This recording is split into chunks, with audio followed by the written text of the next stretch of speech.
안녕하세요. 축구 전문 기자 한준입니다. 2022 카타르 월드컵 개막 3일째에 최대 이변이 발생했습니다. 사우디아라비아가 우승 후보로 꼽히는 아르헨티나에 2대1의 역전승을 거뒀는데요.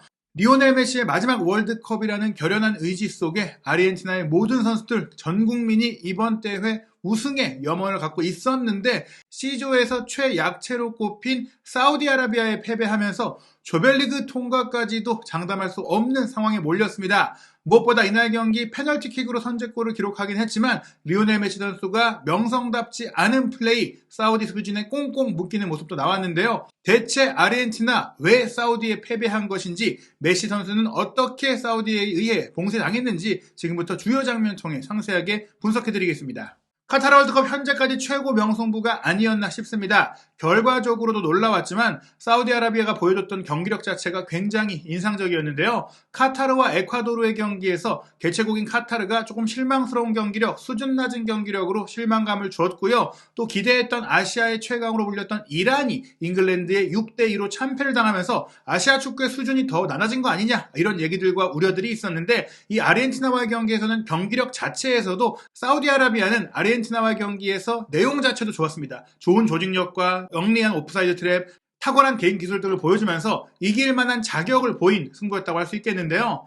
사우디아라비아가 지금까지 월드컵에서 아쉬운 경기들이 많이 있었어요. 1994년 미국 월드컵에서 ROI라는 현란한 단독 드리블 돌파로 이하는 골을 포함해 16강까지 오르면서 돌풍을 일으켰었는데, 그 뒤 월드컵에서는 번번이 좀 고전하는 부분들이 있었습니다. 1998년 프랑스 월드컵에서는 개최국 프랑스에 4대0 완패를 당하면서 무기력하게 조별리그에서 탈락했고요. 2002년 한일 월드컵에서는 독일을 상대로 클로제에게 헤트트릭을 허용한 것은 물론이고 발락, 비어호프, 슈나이더, 얀커 등에게 실점하면서 기록적인 8대0의 참패를 당하는 수모도 겪었죠. 2006년 독일 월드컵 당시에서는 그렇게 강한 팀이라고 불리진 않았지만 셰브첸코가 전성기를 구가하고 있었던 우크라이나를 상대로 4대0으로 졌었고요. 한동안 월드컵 본선에 오르지 못할 정도로 암흑기를 보내다가 2018년 러시아 월드컵에 오랜만에 본선에 올랐으나 개막전에서 러시아에 5대0의 참패를 당하며 유럽팀을 상대로 약한 모습들을 계속해서 보여줬습니다. 그러던 사우디아라비아가 이번 대회 첫 경기에서는 우승 후보 아르헨티나를 2대1로 꺾으면서 월드컵에서의 악몽을 깼는데요. 이날 경기 기록 살펴보면 69%의 볼 점유율을 기록한 아르헨티나가 많은 시간 공을 소유한 것 같지만 효율성이 떨어지는 빌드업을 보여줬고요. 또 전반전은 오히려 사우디아라비아가 끌려가는 상황 속에서도 좋은 점유율을 보여주면서 안정적으로 경기를 운영하는 플레이들도 있었습니다. 기대 득점값을 보면 15개의 슈팅에서 2개의 빅찬스를 만들어냈던 아르헨티나가 2.23골로 겨우 0.14골, 경기력 자체로 봤을 때는 골을 넣을 만한 플레이를 하지 못했던 사우디에 앞섰다라고 볼 수 있겠지만, 사우디의 ROI 골키퍼가 좋은 선방을 펼치기도 했었고, 또 결정적인 순간 사우디 선수들의 개인 능력, 슈팅 능력, 솔로 플레이 능력이 빛나는 상황이 나오면서 사우디가 충분히 골을 넣을 수 있는 그런 플레이들을 펼쳤다고도 할 수 있겠죠. 이날 아르헨티나의 슈팅 전체적으로 살펴보면 15개의 슈팅 중에 6개가 골문 안으로 갔는데 그 6개를 모두 ROI 선수가 멋진 선방으로 막아내기도 했었고요. 박스 안으로 11차례나 침투해서 슈팅을 시도했는데 그것조차도 근거리에서 막아냈다는 것은 골키퍼와 수비라인의 집중력이 굉장히 좋았다는 것을 보여줍니다. 슈팅 블로킹도 3차례나 있었는데 사우디 선수들 마지막 순간에 긴 다리를 쭉 뻗어서 차단하는, 또 침착하게 파울을 하지 않고 막아내는 그런 모습들이 굉장히 인상적이어서 수비의 미학까지도 사우디가 보여줬다, 이렇게 생각할 수 있겠죠. 이번 경기 선수들의 개인 기록 살펴보면 흥미로운 것이 결승골을 기록한 오른쪽 측면 공격수 알도사리 선수가 73회의 스프린트를 기록했거든요. 이 스프린트는 역습으로 넘어갈 때의 움직임도 있었지만 수비 커버도 많이 했다. 최전방 공격수로 뛰었던 알 브라이칸 선수 같은 경우도 어시스트 하나 기록을 했는데, 이 선수가 많이 내려와주면서 후반전에 리드하고 있는 상황, 앞선 상황에서는 수비수처럼 뛰는 상황들도 있었고요. 또 중앙 미드필드인 알 말키 같은 경우에는 많은 활동거리, 경기 중에 11.49km를 소화하는 이런 풍부한 활동량을 보이면서 경기장 전역을 쓸고 다녔고, 또 미드필더인 알 브라이크 같은 경우도 평균 속도 8.09km가 나올 정도로 빠르게 이곳저곳을 커버하면서 팀 전원이 모든 공간, 그리고 공이 있는 곳들, 상대 선수의 침투 위치들을 다 차단하는 정말 컴팩트한 축구를 보였다고 할 수 있겠습니다. 아르헨티나 선수 중에서는 앙헬 디마리아가 이제 공을 많이 받아주고 연결하는 역할들을 펼쳤고 13차례나 또 크로스패스를 연결하며 득점기를 창출하려고 했지만 결국에는 이 크로스패스라는 것 자체가 상대가 확실하게 자리를 잡고 공을 파악할 수 있는 상황으로 연결이 되다 보니까 사우디 수비를 흔들지 못했는데요. 이날 경기 선발 명단 살펴보면 사실 사우디 선수들은 거의 대부분이 사우디 리그에서 뛰고 있다 보니까 우리에게는 잘 알려지지 않은 선수들이 많죠. 물론 주장인 알파라즈 선수 같은 베테랑 미드필더도 있고 또 오랫동안 아시아 예선에서 또 아시안컵 같은 무대에서 좋은 플레이를 펼친 알 도사리, 알 셰흐리, 알 브라이칸 같은 선수들이 여전히 건재한 가운데 또 이번 월드컵 예선전에 핵심적으로 활약했던 선수들이 그대로 본선까지 올라왔는데요. 주목할 인물은 바로 에르베 르나르 감독인 것 같아요. 프랑스 출신으로 지난 2018년 러시아 월드컵 당시에 모로코가 스페인, 포르투갈, 이란과 한 조에 속했을 때 비록 조별리그에서 탈락하긴 했지만 굉장히 인상적인 경기력, 화끈한 축구를 보여주면서 크게 주가가 높아졌었죠. 그 이후 한국 대표팀과도 연결이 됐었고 많은 러브콜들을 받았는데 거액의 연봉을 제시한 사우디로 갔고 사우디를 환골 탈퇴시켰다. 사우디가 강한 팀, 끈끈한 팀, 정신무장이 제대로 된 팀, 컴팩트한 팀으로 이제 변화시키는 그런 그 대단한 지도력을 보였습니다. 아르헨티나 같은 경우에서도 오히려 이제 소속팀 경기를 부상이라는 핑계로 좀 빠질 정도로 많은 선수들이 관리까지 하면서 경기를 했는데요. 리오넬 메시와 라우타로 마르티네스, 앙헬 디마리아가 공격 스리톱으로 나서고 파레데스, 데폴, 파푸 고메스가 3미들 수비 라인은 몰리나, 로메로, 오타멘디, 탈리아피코, 골문은 에밀리아노 마르티네스가 지켰어요. 아르헨티나가 4-2-3-1 포메이션으로 라우타로를 최전방에 두고 메시를 프리롤 2선에 배치했었고 파푸 고메스가 왼쪽 측면 미드필더지만 안쪽으로 들어와서 2선 공격수처럼 뛰고 앙헬 디마리아가 어떻게 보면 오른쪽 측면 라인을 점유하면서 풀백 중에서 나후엘 몰리나의 오버래핑이 조금 자제되는 좀 상황이 됐고 로메로가 공을 끌고 올라오는 상황이 되면서 좀 교차되는 움직임들이 있었어요. 탈리아피코도 오버래핑을 좀 하긴 했지만 풀백들이 공격 가담을 많이 하기보다는 공격 라인에 있는 그 조금 나이든 이선 공격수들이 직접 공격 지역에서 수비 부담을 덜어내고 공격에 집중하는 모습들이 있었는데 이번 아르헨티나의 선발 명단을 보면 월드컵 역사상 굉장히 선발 명단에 많이 나이든 선수를 배치한 팀이었다. 리오넬 메시, 오타멘디, 디마리아, 파푸 고메스까지 34세가 넘는 선수 4명이 선발 명단에 들어갈 정도로 어떻게 보면 이제 체력적인 불균형이 있지 않았을까. 베테랑을 기용하는 건 좋지만 수비 부담을 뒤쪽에 너무 줬던 것이 아닐까. 그런 부분들이 조금 단조로운 플레이로 연결된 상황들이 있었습니다. 사우디는 4-4-1-2를 썼는데요. 알브라이칸 선수와 알파라즈 선수가 최전방에 스트라이커와 2선으로 나섰는데 알브라이칸이 많이 회도하는 플레이를 하기도 했지만 수비도 많이 내려와줬고 알파라즈도 중앙 미드필드에 가까운 역할들을 하면서 굉장히 콤팩트하게 라인 간격을 좁히고 플레이를 했고 내려서도 수비한 게 아니라 전방으로 올라가서 전방 압박하면서 최후방 포백 라인이 라인을 높인 이후 오프사이드 트랩으로 아르헨티나의 공격을 사전에 차단했다. 이런 부분들이 굉장히 인상적이었습니다. 경기 초반에는 아르헨티나가 불꽃 같은 공격을 펼치기도 했었어요. 전반 2분 오른쪽 측면에서 수비를 몰아놓고 앙헬 디마리아가 밀어준 공 라우타로 마르티네스가 잡았을 때 사우디 수비수들이 이제 경합하면서 공을 이제 차단했는데 흘러나온 공을 메시 선수가 빠른 타이밍에 왼발 슈팅으로 연결했거든요. 알 오와이스 선수가 기가 막힌 순발력으로 선방을 했습니다.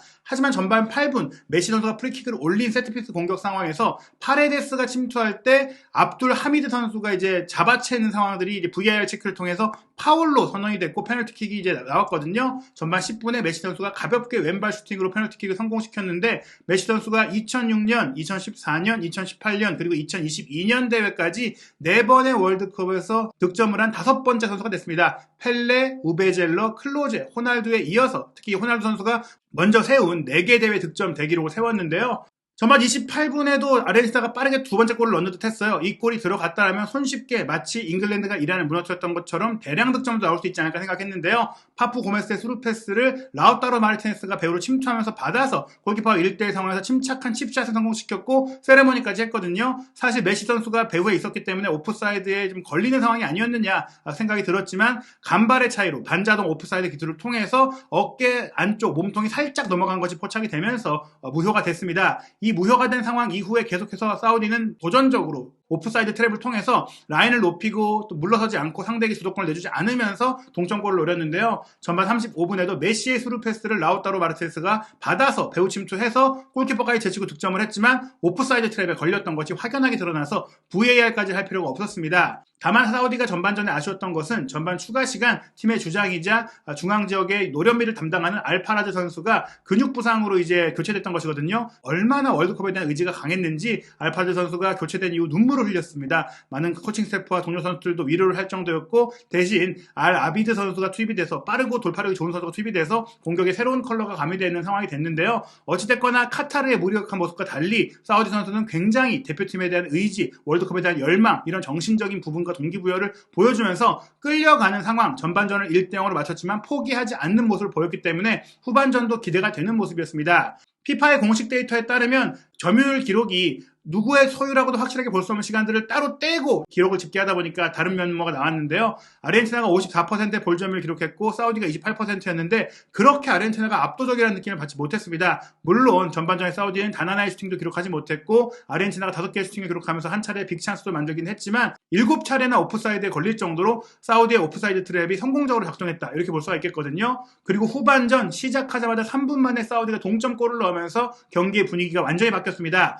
메시 선수를 통해 공격이 전개되는 과정 속에 사우디 선수들이 공을 잘 따냈고 미드필드인 알 말키의 롱패스가 배우 지역으로 이어졌거든요. 이 배우 지역으로 이어진 공을 알 셰흐리가 이어받아서 로메로와 1대1 상황이었는데 날카로운 슈팅을 연결해서 골문 구석을 찔렀습니다. 로메로 선수가 따라 붙어줬지만 로메로의 다리 아래쪽으로 통과하는 슈팅이 골문 구석을 정확하게 찔렀기 때문에 정말 기가 막힌 팀플레이자 개인 능력을 보여준 골이었다라고 볼 수 있겠는데요. 이 동점골 이후 사우디가 굉장히 기세를 높였고 아르헨티나 선수들이 당황하기 시작했고 6분밖에 지나지 않은 시점에 사우디의 역전골이 나왔습니다. 후반 9분 먼저 오른쪽 측면에서 이어진 공격을 로메로 선수가 헤더로 커트하면서 혼전이 벌어졌는데요. 왼쪽으로 흐른 공 알 도스라기가 받았을 때 3명의 아르헨티나 수비를 빠져나오는 현란한 드리블 돌파를 시도한 이후 오른발 가마차기 슈팅을 골문 구석으로 때려 넣었는데 정말 기가 막히게 구석으로 빨려 들어가면서 사우디가 2대1을 만들었고요. 사우디 대표팀이 월드컵 역사상 아르헨티나를 상대로 2골을 넣은 최초의 아시아팀이 되는 그런 대기록도 세웠습니다. 이제 동점골과 역전골이 필요해진 아르헨티나가 후반 14분에 총공사를 위해서 선수교체를 단행했는데요.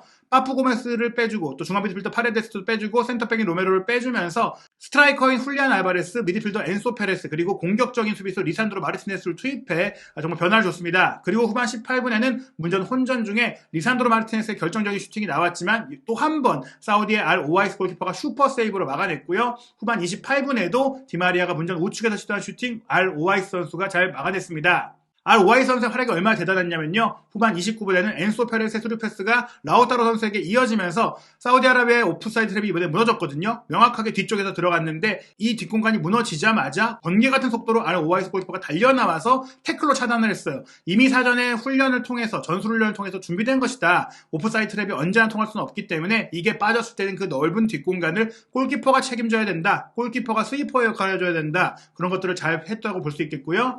후반 33분에 사우디는 이제 승리를 지키기 위해서 공격적으로 뛰었던 알 셰흐리 선수를 빼고 수비수인 알 간남을 투입했습니다. 수비 숫자를 늘렸고요. 그런 가운데 후반 35분 메시 선수가 아주 좋은 위치, 본인이 즐겨서 득점할 수 있었던 프리킥 위치에서 왼발 슈팅을 치고 했는데 중압감이 컸던 것 같아요. 메시답지 않게 크게 허공을 날리는 정말 허무한 슈팅을 했습니다.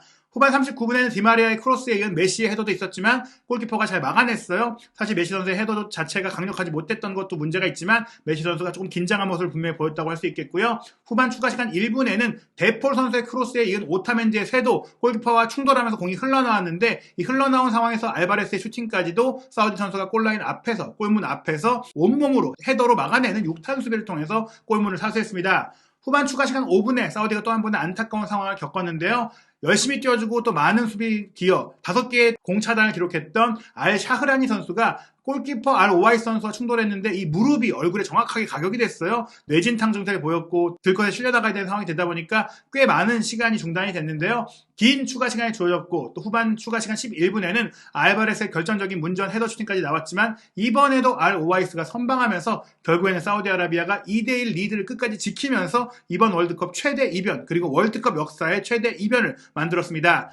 월드컵이 뜨거워지고 있습니다. 지금까지는 조금은 싱거운 경기들도 있었고 또 예상을 벗어나지 않는 결과들이 있었는데 아르헨티나를 상대로 사우디아라비아가 멋진 축구, 멋진 경기력을 보여주면서 예상치 못한 결과, 월드컵다운 결과를 만들어냈는데요. 11월 23일 수요일 밤 10시에도 아시아팀의 도전이 이어집니다. 많은 팬들이 주목하고 있는 경기, 독일과 일본의 경기가 11월 23일 밤 10시에 킥오프 하고요. 또 스페인과 코스타리카의 경기가 11월 24일 새벽 1시, 또 다른 이변의 팀, 돌풍의 팀으로 기대를 받고 있는 캐나다의 벨기에전은 11월 24일 새벽 4시에 킥오프합니다. 가장 먼저 열리는 경기는 11월 23일 수요일 저녁 7시, 또 다른 돌풍 예상팀인 모로코와 크로아티아의 경기인데요. 한준TV에서 카타르 월드컵의 모든 소식과 분석, 그리고 현장에서 취재하고 있는 기자들의 이야기까지 확인하시기 바랍니다.